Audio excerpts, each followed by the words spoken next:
한강의 큰 지류가 양평군을 지나 흐르며 수도권 지역에 풍요롭지만 거친 아름다움을 품고 있었다. 강폭이 넓고 물살이 거세어 강 양쪽 기슭을 따라 사는 수백 가구 어민들의 생계수단이 되어주었다.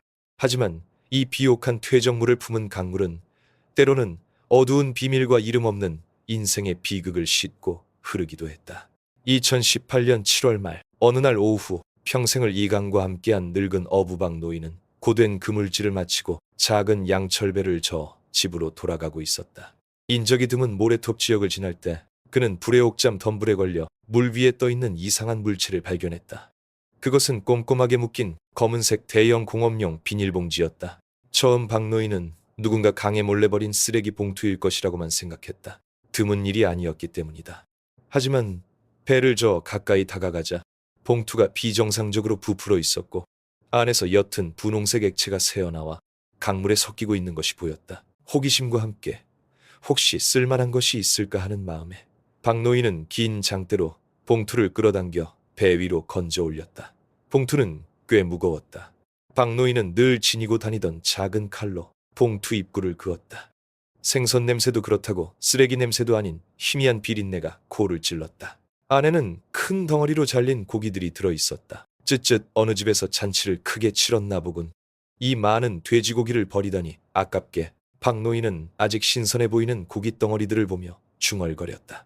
어차피 먹을 수는 없겠지만 집에 가져가 잘 삶아서 개들에게 포식이나 시켜줄 생각이었다. 그렇게 생각하며 그는 봉투 입구를 다시 묶고 집으로 향했다. 집 근처 나루터에 도착해 묵직한 봉투를 들고 올라오는데 그는 걸으면서 뭔가 이상한 기분을 느꼈다. 비닐 한 겹을 사이에 두고 있지만 이 고기 덩어리들을 손에 든 감촉이 어딘가 낯설었다. 마당에 도착해 씻을 준비를 하려고 큰 알루미늄 대야에 봉투 속 고기를 전부 쏟아부었다. 바로 그 순간 평생 물고기와 새우, 돼지, 닭을 만져온 늙은 어부를 경악하게 만든 한 가지 디테일이 눈에 들어왔다. 몇몇 고기 덩어리에는 두꺼운 지방층이 붙어 있었는데 그 지방의 색이 돼지비계의 유백색이 아닌 옅은 노란색이었던 것이다. 그리고 더욱 끔찍한 것은 한 큰 가죽 조각 위에 선명하게 남아있는 문신이었다. 그것은 정교한 푸른색과 붉은색의 선으로 그려진 작은 나비 모양의 문신이었다. 사람의 피부 그리고 문신. 박노인은 소스라치게 놀라 몇 걸음 뒤로 물러서다 하마터면 주저앉을 뻔했다. 그는 자신이 강에서 건져 올린 것이 돼지고기가 아니라 사람의 시신 일부라는 것을 깨달았다. 극심한 공포에 휩싸인 그는 서둘러 이웃집으로 달려가 서종면 파출소에 신고해달라고 부탁했다.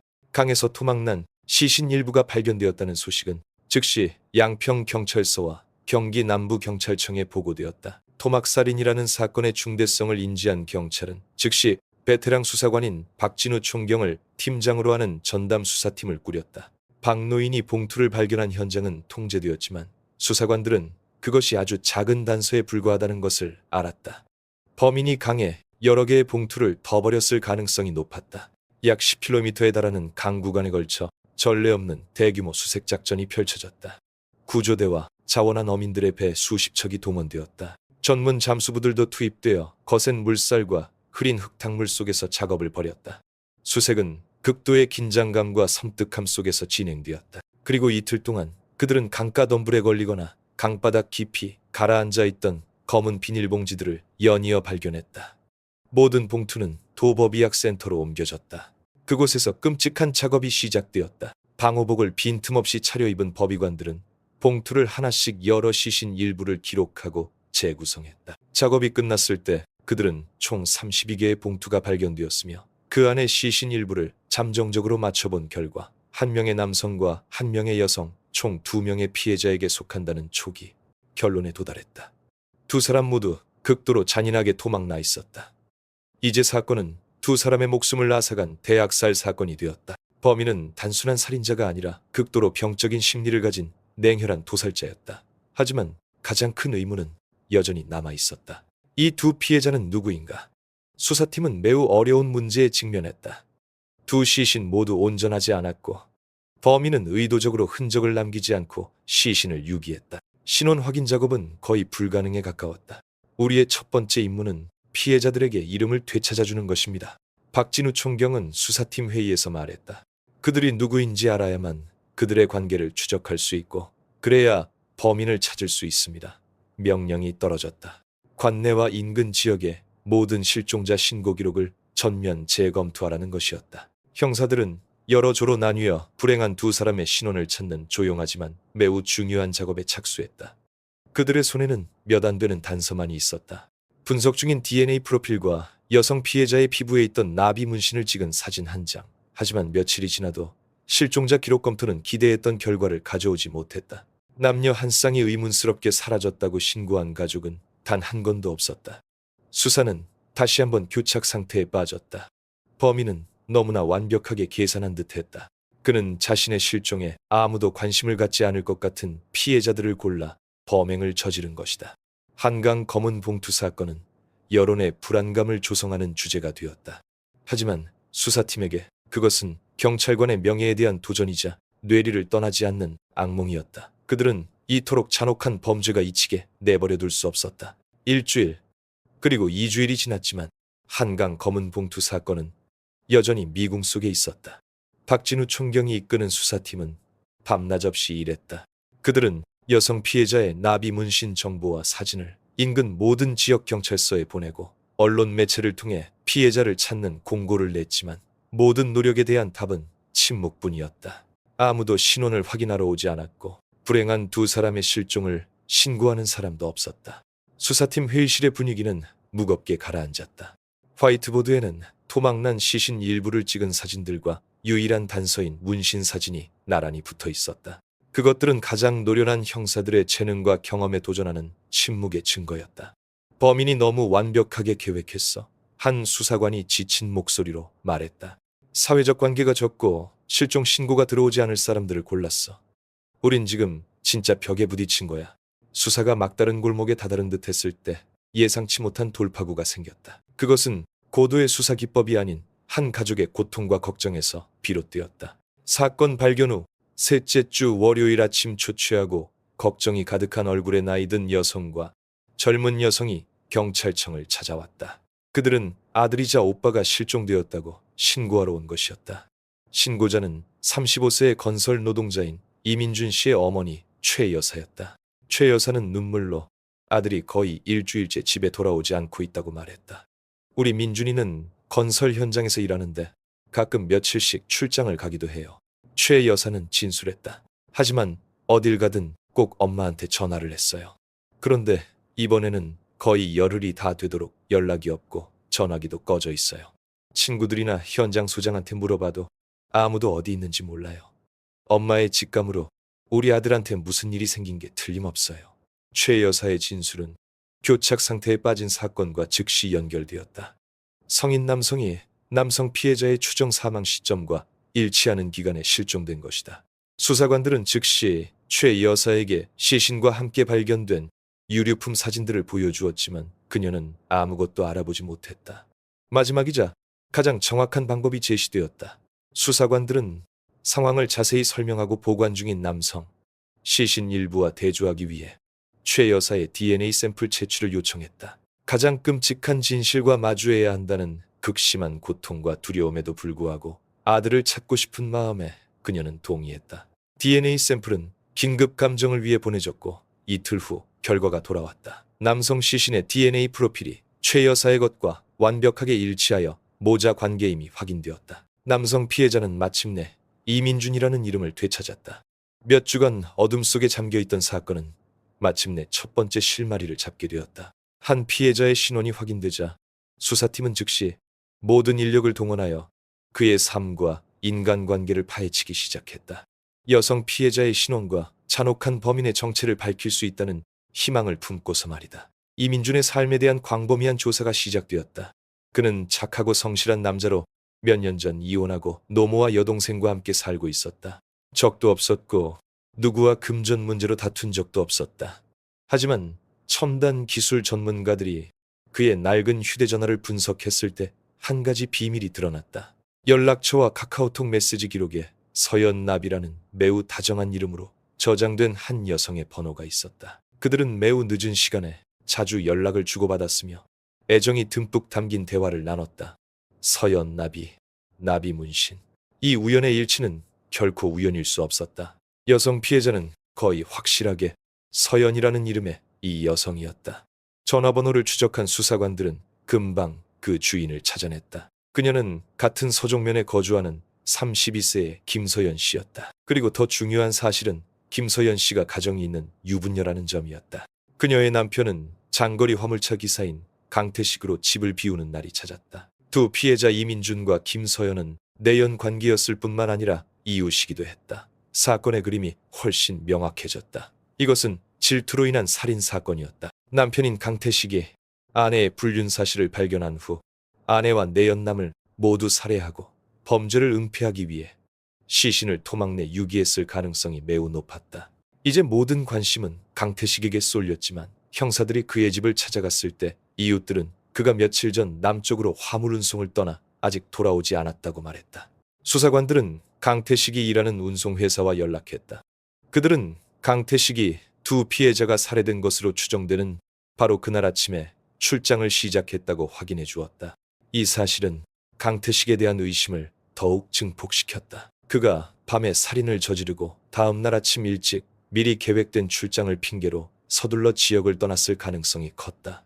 지휘본부의 화이트보드에는 세 사람의 사진이 비극적인 삼각관계를 나타내는 복잡한 화살표로 연결되어 있었다. 피해자 이민준, 피해자 김서연, 그리고 주요 용의자 강태식. 피해자도 있고 용의자도 있고 동기도 있어. 박진우 총경이 말했다. 하지만 아직 직접적인 증거가 부족해. 이제 용의자 강태식이 돌아오길 기다리는 게 임무야. 체포와 심리전을 위한 계획을 가장 치밀하게 준비해야 해. 그는 교활한 늙은 여우 같아서 쉽게 자백하지 않을 거야. 수사팀 전체가 숨을 죽이고 기다렸다. 그들은 곧 흉악범과의 대면이 있을 것이며 그것이 매우 팽팽한 두뇌 싸움이 될 것임을 알고 있었다. 며칠 후 강태식의 장거리 화물차가 남쪽 출장에서 돌아왔다. 그는 법에 보이지 않는 그물이 이미 쳐져 있고 자신이 바로 수사팀이 기다리던 가장 큰 물고기라는 사실을 전혀 알지 못했다. 차가 양평군에 진입하자마자 교통경찰과 형사들로 구성된 합동팀이 행정검문을 이유로 차를 멈춰 세웠다. 강태식은 즉시 경찰청으로 동행을 요구받았다. 조사실에서 강태식은 아내 김서연과 이웃 이민준의 사망 소식을 통보받았다. 그의 반응은 수사관들에 의해 매우 면밀하게 관찰되었다. 그는 놀라움과 충격에 휩싸인 듯 하더니 이내 분노로 바뀌었다. 누구야? 어떤 개자식이 그런 짓을 했어? 그는 책상을 치며 소리쳤다. 아내가 살해당했다는 소식을 들은 남편의 아주 자연스러운 반응이었다. 진정된 후 강태식은 고통받고 배신당한 남편의 역할을 하며 자신의 이야기를 시작했다. 그것은 그가 매우 정교하게 꾸며낸 이야기였고 자신을 용의선상에서 벗어나게 하기 위해 계산된 바는 진실 바는 거짓인 시나리오였다. 그는 몇 달 전부터 아내가 이웃 남자와 부적절한 관계를 맺고 있다고 의심해왔다고 인정했다. 그는 운명의 그날 밤 출장을 떠나기 바로 전날 밤에 예정보다 일찍 몰래 집에 돌아왔고 아내와 이민준이 침실에 함께 있는 현장을 목격했다고 말했다. 저는 이성을 잃었습니다. 강태식은 분노에 찬 목소리로 진술했다. 자기 집에서 아내가 바람 피우는 걸 목격한 남자에게 이보다 더 큰 치욕은 없습니다. 저와 그놈은 죽기 살기로 싸웠습니다. 강태식의 말에 따르면 싸움 후 너무나 창피하고 화가 난 그의 아내 김서연은 내연남과 함께 그날 밤 바로 짐을 싸서 집을 나갔다고 했다. 그녀는 자신이 절대 찾을 수 없는 곳으로 가겠다고 말했다고 한다. 다음 날 아침 너무나 절망스럽고 또 예정된 일정 때문에 그는 모든 것을 내버려두고 출장길에 올랐다고 했다. 강태식의 이야기는 매우 그럴듯했다. 그것은 왜 두 피해자가 동시에 사라졌는지를 설명해 주었다.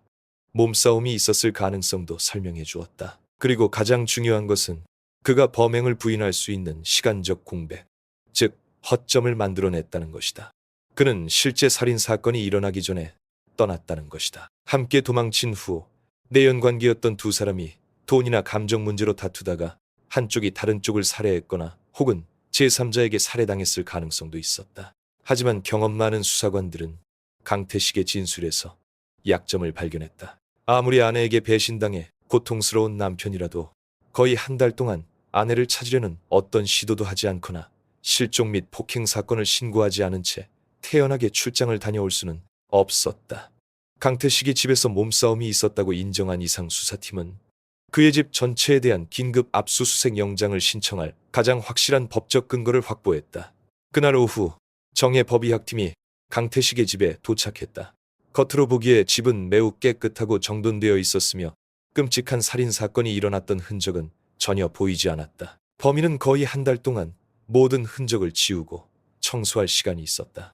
하지만 범죄는 아무리 철저히 은폐하려 해도 특히 과학수사의 눈앞에서는 완전히 지워질 수 없었다. 감식팀은 가장 민감한 두 구역인 침실과 화장실에 집중했다. 일반 조명 아래에서는 모든 것이 평범해 보였다. 하지만 커튼을 치고 불을 끈 뒤 루미놀 용액을 표면에 뿌리자 어둠 속에서 끔찍한 진실이 드러났다. 침대 머리맡 뒤쪽 벽 전체가 갑자기 기이한 청록색 빛을 발하기 시작했다. 빛은 선명한 자국과 점들로 나타났다. 엄청난 양의 혈액이 벽에 튄 후 닦아낸 흔적이었다. 바닥은 깨끗한 타일로 마감되어 있었지만 타일 사이 줄눈에서 여전히 푸른 빛이 나타나며 그곳에 혈흔이 있었음을 보여주었다. 이 혈액의 양은 단순한 몸싸움의 결과라고 보기에는 너무 많았다. 하지만 가장 밝게 빛나는 곳은 화장실 내부였다. 바닥 전체, 특히 배수구 주변이 짙은 푸른 빛을 발했다. 이는 범인이 가장 잔인한 단계, 즉 혈액을 씻어내고 아마도 시신을 토막냈을 장소임을 시사했다. 여기서 그치지 않고 전문가들은 조심스럽게 배수구 파이프를 분해했고 그 안의 찌꺼기 속에서 아주 작은 유기물 조각들을 발견했다. 특히 옅은 노란색을 띤 지방 조직 조각 몇 개를 찾아냈다.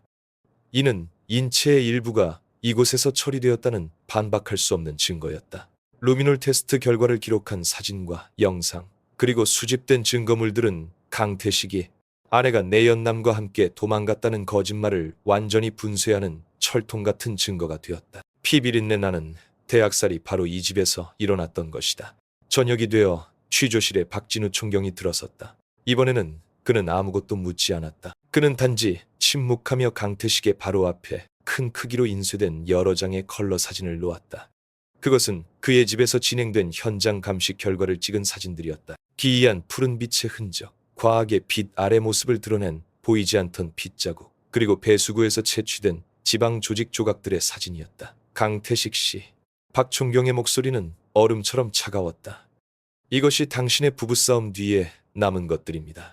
우리는 당신 아내와 이민준 씨가 이렇게 많은 피와 살점을 당신 집에 남겨두고 떠날 수 있었을 거라고 생각하지 않습니다. 이제 우리에게 진짜 이야기를 해주시겠습니까? 강태식은 사진들을 뚫어지게 쳐다보았고 그의 얼굴은 창백해졌다.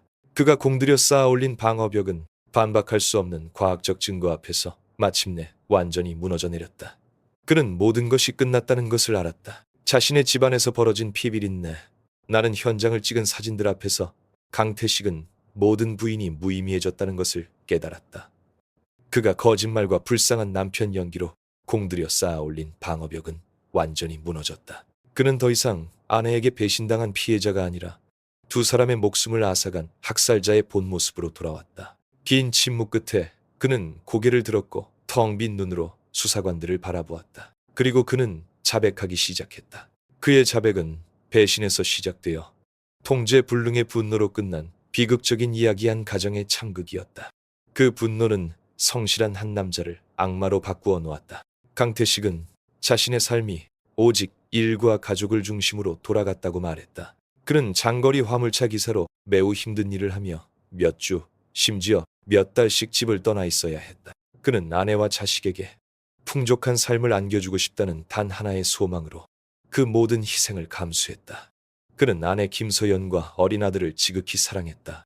하지만 그의 잦은 부재는 채울 수 없는 공백을 만들었다. 그는 아내가 자신이 없는 동안 이웃 남자인 이민준과 비정상적으로 친밀한 관계를 맺고 있다는 이웃들의 소문과 수군거림을 듣기 시작했다.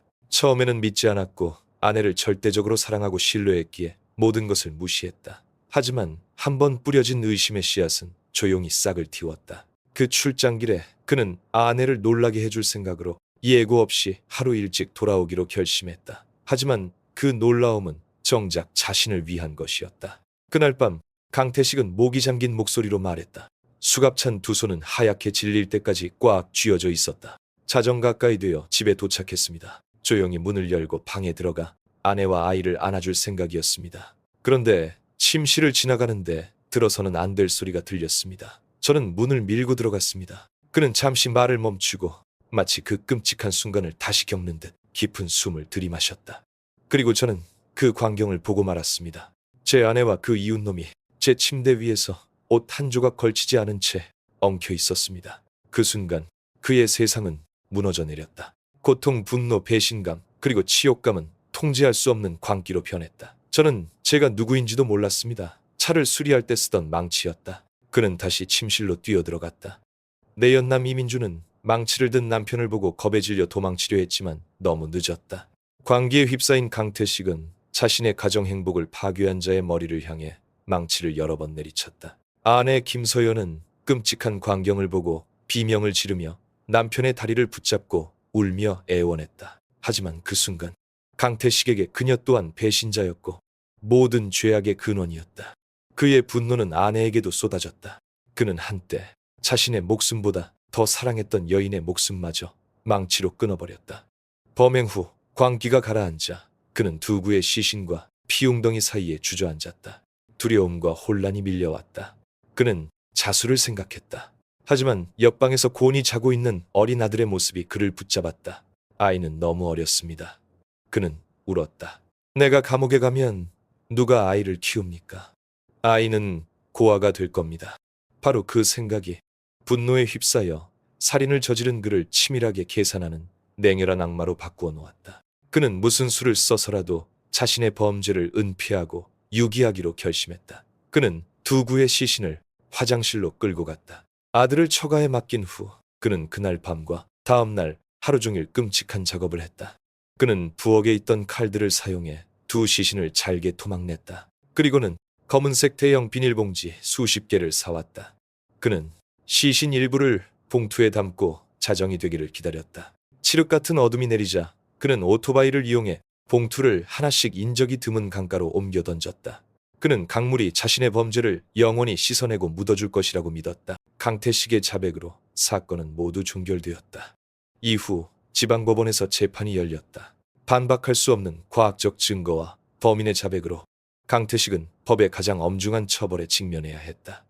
재판부는 피고인의 행위가 특히 중대하다고 판단했다. 비록 근본적인 원인이 가정 불화와 피해자의 배신에서 비롯되었을지라도 두 사람의 생명을 잔인하게 빼앗고 이후 잔혹하게 시신을 토막내 유기한 행위는 용서받을 수 없다고 보았다. 법원은 피고인 강태식에게 최고형인 사형을 선고했다. 이 사건을 통해 우리는 불륜 행위의 끔찍한 파괴력을 볼 수 있다. 그것은 한 가정의 행복을 파괴할 뿐만 아니라 선량한 한 인간을 상상할 수 없는 범죄를 저지르는 악마로 만들 수 있다. 질투와 치욕감에서 비롯된 분노는 모든 이성과 인간성을 불태울 수 있는 불길이다. 이 사건은 감정을 통제하지 못하고 용서나 문명적인 해결책 대신 폭력을 선택했을 때의 결과에 대한 뼈아픈 교훈이다. 하지만 가장 큰 비극은 두 사람이 죽고 한 사람이 죗값을 치르게 된 것뿐만 아니라 무고한 한 아이의 불행한 미래이다. 그 아이는 자신이 가장 사랑했던 사람들의 배신에서 시작된 참극으로 하룻밤 사이에 부모를 모두 잃었다. 오늘 제 이야기를 들어주신 여러분, 지금 어디에 계신가요? 문득 궁금해지네요. 오늘 들려드린 이야기는 어떠셨나요? 여러분의 생각도 댓글로 남겨주시면 저에게는 큰 힘이 될 거예요. 어디에 계시든 무엇을 하시든 여러분의 하루가 늘 평안하고 행복으로 가득하기를 진심으로 기원합니다.